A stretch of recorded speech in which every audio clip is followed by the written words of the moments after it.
Alright, so mga katribo, what's up?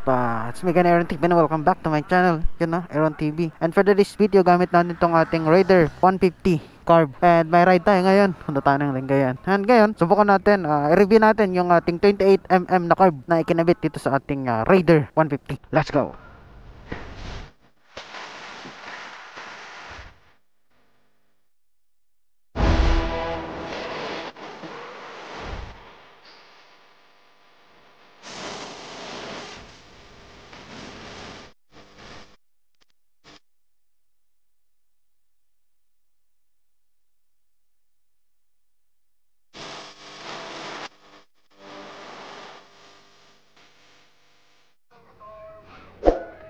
Okay, so pinaka-significant na changes sa ating motor, tumakaw sa gasolina. Ewan ko lang sa long ride na tribo. Pero na-try ko na rin naman na to nung umuwi ako galing doon sa pinagpagawan ko. Medyo malayo yan, siguro mga nasa 50 kilometers. Ang nagastos ko lang na gas is nasa almost 90, okay? Or 90 or 80, parang ganan. So ibig sabihin mga nasa ano siya, per kilometer nasa 40, ganon. 40 to 30, 35 to 40 kilometers. Yan ang pinaka-significant. Ngayon, nagbe-blink na tayo. Nagpagas na tayo kanina. Galing na tayo ng Mabini. Galing na tayo ng Alos. Ngayon, nandito na tayo sa ating pagpapagasan. So, malapit na yan. Let's go!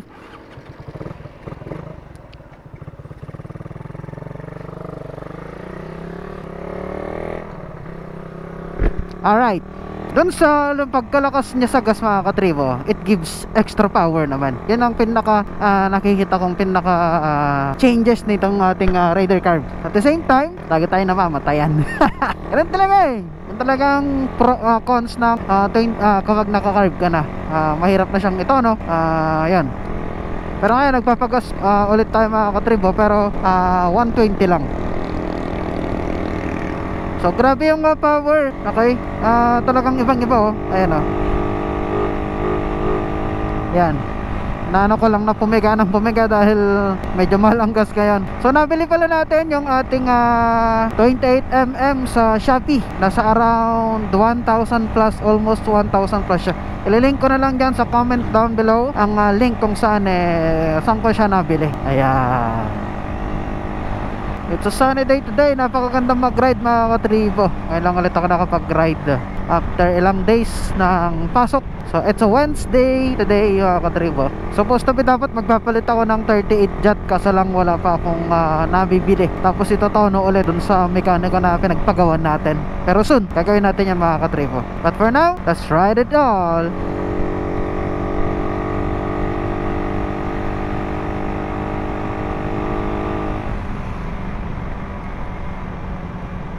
Ito tayo magpapagas kung saan. Ito yung pinakamurang gas station dito eh. Dito sa Western. Kasi hindi naabot yung gas natin. So mamaya na ulit tayo magpapagas pag nakarating tayo dun sa Lingayen. Dito ako lagi nagpapagas eh.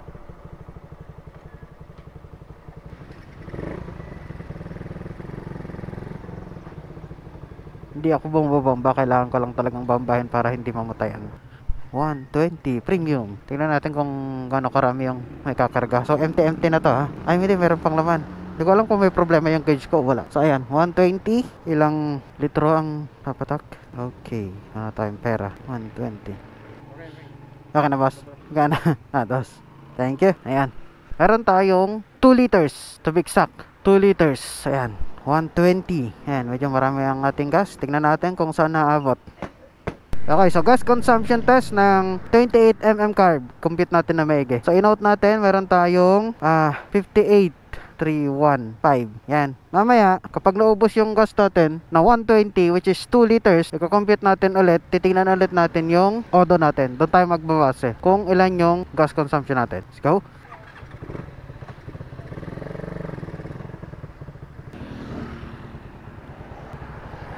Dami sasakyan, men. Medyo malayo-layo yung ating tatakbayin. Siguro mga nasa almost 35 kilometers din. Tingnan natin kung maubos natin yung 120.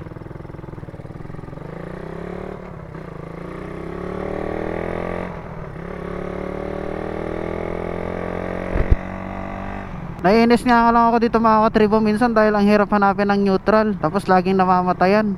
Nakakainis. Sabi naman ni Vince, kailangan ko daw pumpahin ng pumpahin para hindi mamatay. Kasi yan daw talaga ang sakit ng 28mm carb. Or pag nag big carbs ka na, talagang namamatayan at mahirap ito, no? Patiwala naman tayo sa Ride Life Racing na may tutunan nito ng maayos kapag mayroon tayong 38 jet, diba?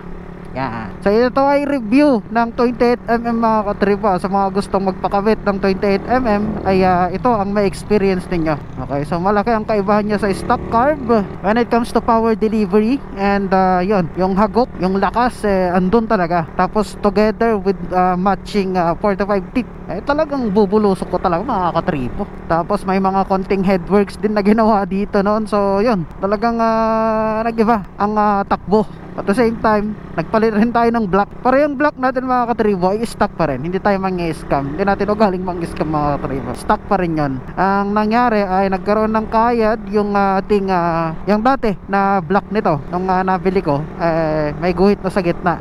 Sabi nila, sabi ng mekaniko, doon daw nagsisimula yung ma-worn na yung mga inside na part ng ating engine. Kaya pinagapan na, pinalitan na kagad. So nangyayari daw yon dahil kapag gumagamit tayo ng hindi original or SGP na oil filter. Siguro yung dating rin ito, laging ang ginagamit is yung murahing oil filter. Yan daw yung nagiging cost nun mga katribo. Kaya ako, never na akong gagamit ng peke na oil filter. Dapat laging SGP na para, diba, hindi magkaroon ng problema ang ating makina. Prevention is better than cure mga katribo. Always remember that.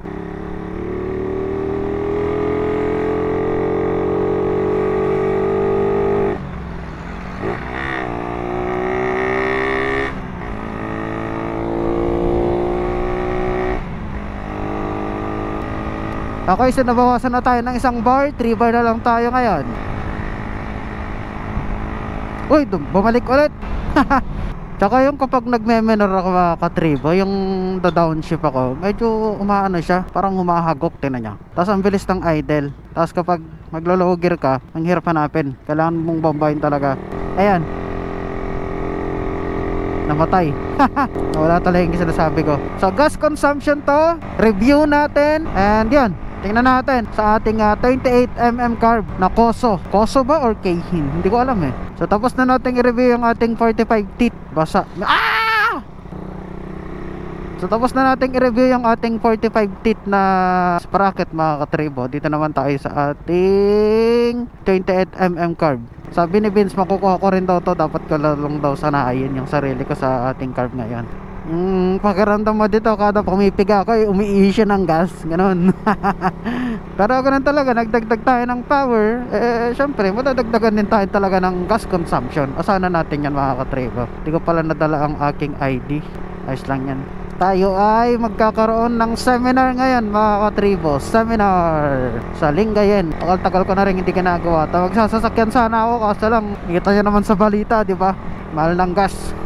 Nagdagan ng 2 pesos. Ito kahit 150 ganun lang, okay na. Yun, hindi, mababa ang 300 mo dun mga katribo. 300 or 500 ang gas. Hirap yun. Titipid ko pa man din. Gusto kong pang endurance sa mga katribo. Dahil di ba, alam naman natin, nakaklik tayo dati, hindi tayo makahabol. Tingnan natin kung obra tong set na to. Kung pang araw-araw mo ito mga katribo, hindi ko siya advisable. Ay irita ka. Pero kung pang racing mo siya, pang casual na ride mo lang mga katribo, okay na okay to. Kanyari ngayon sa ginagawa ko, hindi naman ako araw-araw na nagmamotor. Pwede to sa akin mga katribo, dahil minsan lang naman ako magmotor. Minsan ko lang naman gamitin tong motor ko. So yun, di ba? Parang nagiging weekend bike ko na nga lang tong ano eh. By the way mga katribo, naka big tire pala tayo sa likod, naka 100/80. Tapos sa harap naman 70/80. Hindi match. Pero balak mo na rin magpalit ng 90/80 para maging proportion yung power ng motor. Ganda ng bagkingan dito.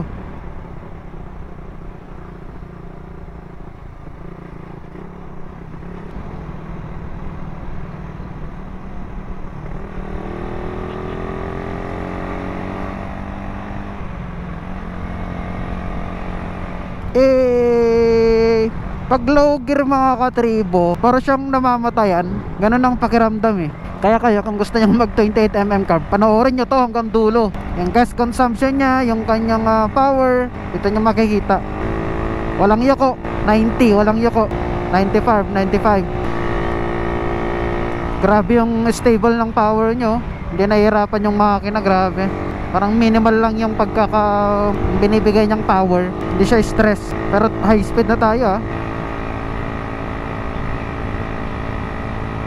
Momentum killer. Yung mga ganyan na.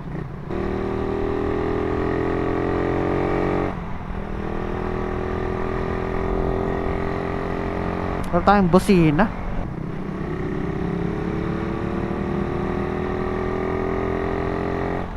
Okay, nabawasan ulit tayo ng isang bar.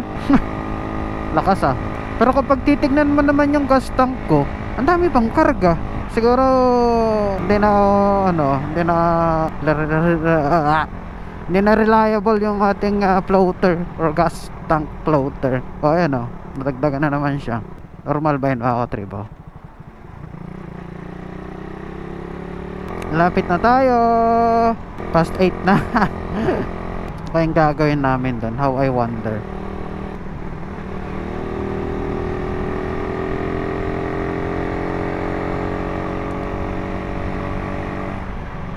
Pag all stock na click, walang panama dito.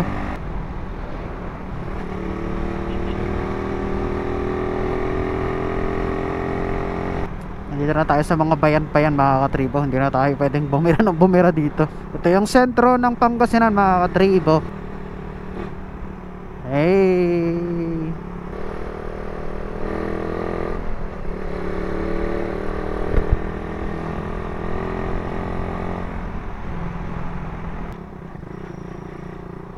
Alright mga katribo, malapit na tayo.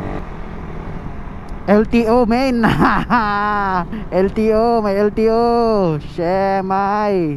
LTO yun, dalawa. Panigurado magkano yung mga yun. Checkpoint. Nakasalubong natin. Traffic na dito. Trafficking. Pera kahit sa putikan.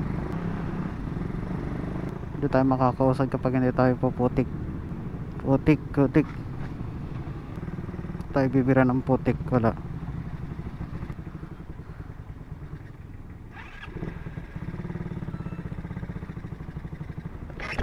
Ay grabe, ang hirap ng ganito yung namamatayan ka. Nandun na lang, malapit na tayo konti na lang mga katribo. Grabe traffic dito. Sara kasing isang dungeon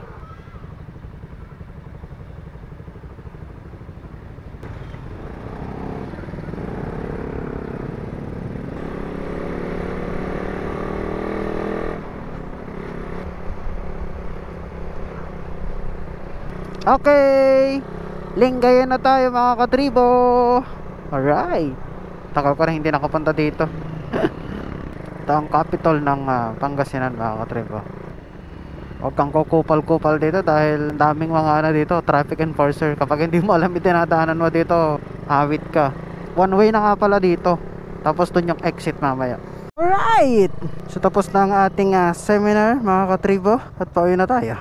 So, ang gagawin natin ngayon mga katribo ay hindi tayo magkagas hanggat hindi naubos yung gas natin. So, meron pa tayong 2 bar ngayon kasi kailangan natin i-compute yung kasama natin So, kailangan kasi natin i-compute yung pinaka gas consumption natin. Hindi naman natin magagawain kung, di ba?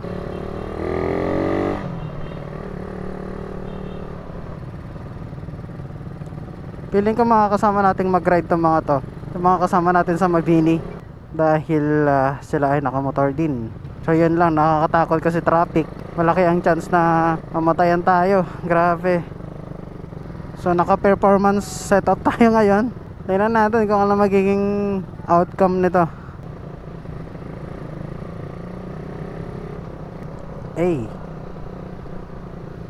Nakataas pa yung ano natin or sakto lang. Hindi ko kasi makita mga katribo. Dito, kakaliwa na tayo dito.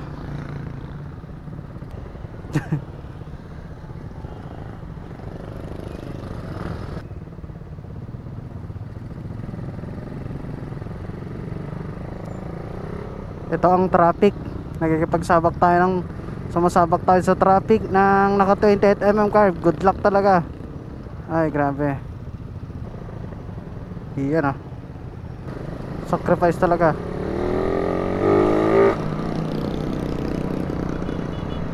Grabe yun. Ang hirap ng manual sa traffic talaga. lalo pag motor, nakaka-stress main. Ito yung mga kasama natin, isang Honda Beat, tapos isang Rider Carb din. Sir, ano, ewan ko ano pangalan ito, naka-Rider din siya eh.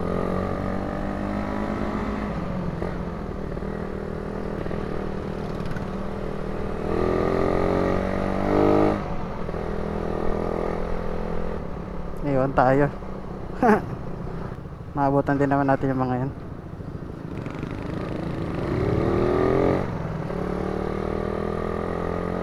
Ako isa nag 1 bar na tayo ngayon mga katribo. Papaabutin natin siya ng ano, as in yung hindi naman drain na drain, basta yung nagbi-blink na siya. Eh, kasi nagbi-blink na rin naman na siya, so malaki ang possibility na makapagpagas na rin tayo.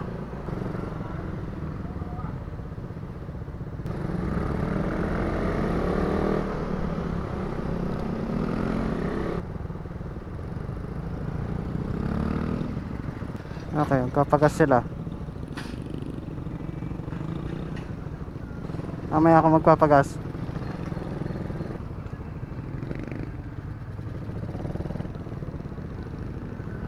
Mamaya na ako magpapagas. Mamaya na ako magpapagas. Ubusin ko to.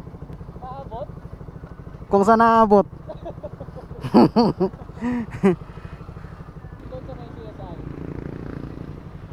Hindi, baka mamaya banda sa ano, sa Labrador, ganun. Kaya pa. Magpapagas yung isang kasama natin. Hirap kasi kapag ano, 4RR. Malapit na tayo magpagas mga katribo. Kapag ito ay nagbi-blink na, tingin lang natin na mag-blink siya. Sobrang ganda ng hapon. Malapit na mag-blink yan mga katribo. Konting-konti na lang. Oy, oy, oy, oy, oy. Mukhang abot doon sa pinagpagasan natin kanina mga katribo. Alright. So malapit na yun eh. Labrador na to, tapos Swal. Oh yun, Swal na. Hindi, Bugalyan pa pala to. Bugalyan. Pero malapit na yun mga katribo. Konti-konti na lang. Piling ko abot naman tong gas natin. Napakaangas. So gas consumption ng 28mm carb para sa ating Raider 150. Alright mga katribo, nagbe-blink na siya. Alright. So ito, dito na magtatapos yung gas consumption natin sa kanya dahil nagbe-blink na. Mamaya doon tayo titigil pag may nadaanan tayong gas station. Yeah. Alright. Dito tayo sa Petron magpapagas mga katribo. Petron 100 lang. So ayan, 558,369. Okay. Ito na, nauna na yung kasama natin. Premium po 100. Ayan, mali na 100. So kwentahin natin mga katribo. Ang odo natin ay, saan na yung notes natin? 58369. Yan. Okay, so mamaya na lang natin i-compute pag nakawin na tayo. Okay? Mamaya na lang ulit. Dahil ako ay may habulin. Alright, so ito, i-compute na natin yung kilometers per liter natin. So according dito, ang pag-compute ng kilometers per liter ay yung distance na travel mo, divide mo doon sa fuel or sa ilang litro, kung ilang litro ang nagamit mo. Okay, so tingnan natin. Ang total na tinakbo natin ay ito. I-minus lang natin tong dalawang number na yan. Ito yung odometer natin nung nag-full tank tayo at nung nagpakarga ulit tayo, nung sumunod na nagpakarga tayo. Yan yung distance na tinakbo natin. 58,315 minus 58,369. Okay, so meron tayong 54 kilometers na total na tinakbo. So ito yung i-divide natin dahil gumamit tayo ng 2 liters. Okay, so 54 divided by 2 liters is equal to 27. So yan, meron tayong 27 kilometers per liter. Pero hindi ko lang kung accurate, siguro mga nasa mag-add tayo ng 5 dahil yung ating odometer ay hindi siya masyadong accurate. So meron tayong mga 32 kilometers per liter. So yun yung gas consumption or total gas consumption ng 28mm carb sa Rider 150 carb. Right.